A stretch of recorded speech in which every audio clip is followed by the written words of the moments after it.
उसूलों पे आज आए तो टकराना जरूरी है, बंदा जिंदा है तो जिंदा नजर आना जरूरी है।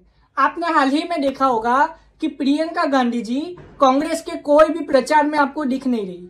तो आप सोच रहे होंगे कि प्रियंका गांधी जी क्यों साइलेंट हो गई है। प्रियंका गांधी जी साइलेंट नहीं हुई, बल्कि वो मेहनत कर रही है अपनी कॉन्स्टिट्यूएंसी वायनाड पे। रायबरेली की सीट लेके राहुल गांधी जी ने वायनाड की सीट तो छोड़ दी उनकी बहन के लिए, लेकिन प्रियंका गांधी जी के लिए इतना आसान नहीं है अब रास्ता, क्योंकि वहां पे प्रियंका गांधी जी के खिलाफ 15 कैंडिडेट खड़े हो चुके हैं। अभी तक नॉमिनेशन की डेट चली गई है, 4 नवंबर तक आप नॉमिनेशन वापस ले सकते हो। मैं ये कह दूं कि प्रियंका गांधी जी के खिलाफ अपोजिशन पार्टीज ने वहां पे कैंडिडेट्स खड़े कर दिए। सबसे जो प्रबल दावेदार है प्रियंका गांधी जी के बाद वो है LDF, मतलब कि लेफ्ट कम्युनिस्ट पार्टी, उनका कैंडिडेट, और फिर आएगा बीजेपी का कैंडिडेट जो कि एक लड़की है। और मैं कह दूं फिर दूसरे भी जितने भी है वो सारे के सारे इंडिपेंडेंट है या तो कोई छोटी मोटी पार्टी के है। लेकिन मैं कह दूं कि मेन जो टकराव होगा ये 3 पार्टीज के बीच होगा, LDF, UDF और बीजेपी। और मैं कह दूं UDF का मतलब है कांग्रेस, जिसको केरल में UDF कहते हैं। मैं आगे ये भी बता दूं कि प्रियंका गांधी जी के लिए क्या इतना इजी रहेगा ये चुनाव, तो मैं कहूंगा कि हाँ, इजी तो हो सकता है, क्योंकि अभी ही राहुल गांधी जी वहां से जीते हैं। अगर राहुल गांधी जी जितना उनको वहां से प्यार मिलता है तो जरूर प्रियंका गांधी जी वो सीट जीतेगी ही जीतेगी वायनाड की। लेकिन मैं यहाँ पे कह दूं कि 2014 में वायनाड से LDF का कैंडिडेट जीता था, 2019 में राहुल गांधी जी जीते थे और 2024 में भी वो जीते। लेकिन अभी बाइपोल इलेक्शन हो रहा है जिसमें उन्होंने अपनी बहन को उतारा। अब वायनाड की सीट क्यों इतनी इंपॉर्टेंट है, क्योंकि प्रियंका गांधी जी का MP बनना बहुत ही जरूरी है। क्योंकि गांधी फैमिली में अगर आप देखोगे तो प्रियंका गांधी जी ऐसी है जिनके 2 बच्चे हैं। राहुल गांधी जी ने अभी तक शादी नहीं की, इसीलिए गांधी फैमिली का वारिस कौन होगा ये बहुत ही बड़ा सवाल है।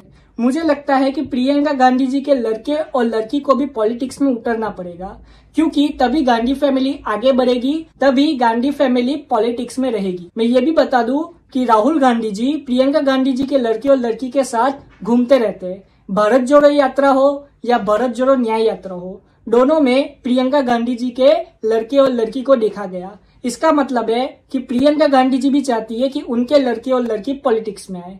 अब वायनाड की सीट की बात करें तो वायनाड में हमको कम्युनिस्ट को कम नहीं समझना चाहिए। अगर बीजेपी कम्युनिस्ट के साथ मिलकर कांग्रेस के वोट काट देती है तो प्रियंका गांधी जी के लिए वो सीट जीतना बहुत ही मुश्किल हो जाएगा।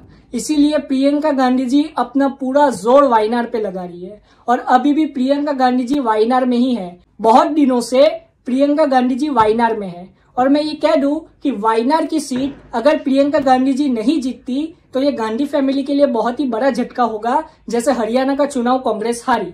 लेकिन मैं कह दूं यहाँ पे कि वायनाड में अगर प्रियंका गांधी जी को जीतना है तो उनको जो वुमेन वोटर्स है उनको अपनी तरफ खींचना पड़ेगा, क्योंकि वुमेन वोटर्स प्रियंका गांधी जी को वोट करते हैं। और वायनाड के लिए राहुल गांधी जी और प्रियंका गांधी जी ने बहुत ऐसे काम किए हैं जिसकी वजह से प्रियंका गांधी जी और राहुल गांधी जी को वायनाड के लोग बहुत ही पसंद करते हैं। और मैं कह दूं कि वायनाड की जो कॉन्स्टिट्यूएंसी है वो बहुत ही सेफ कॉन्स्टिट्यूएंसी है।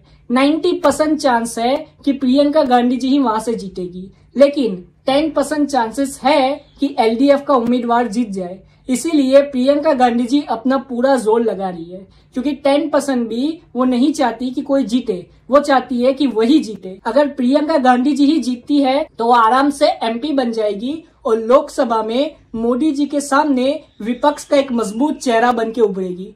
मैं ये भी बता दूं कि राहुल गांधी जी अभी लीडर ऑफ अपोजिशन है। अगर उनके साथ प्रियंका गांधी जी आ जाती है, राहुल गांधी जी के साथ एक और आदमी है जो कि बहुत ही मजबूत है, वो है अखिलेश यादव, और उनकी बीवी डिंपल यादव भी लोकसभा की सांसद है। इसीलिए विपक्ष को अगर और मजबूत करना है तो प्रियंका गांधी जी का वायनाड से जीतना बहुत जरूरी है।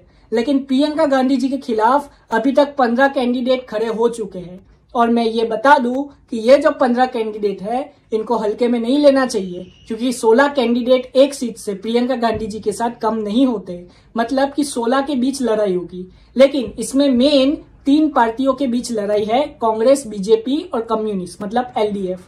तो हमें ये आने वाला समय ही बताएगा कि कौन वायनाड की सीट जीतेगा। आप अपनी राय कमेंट में जरूर बताएं। जय हिंद।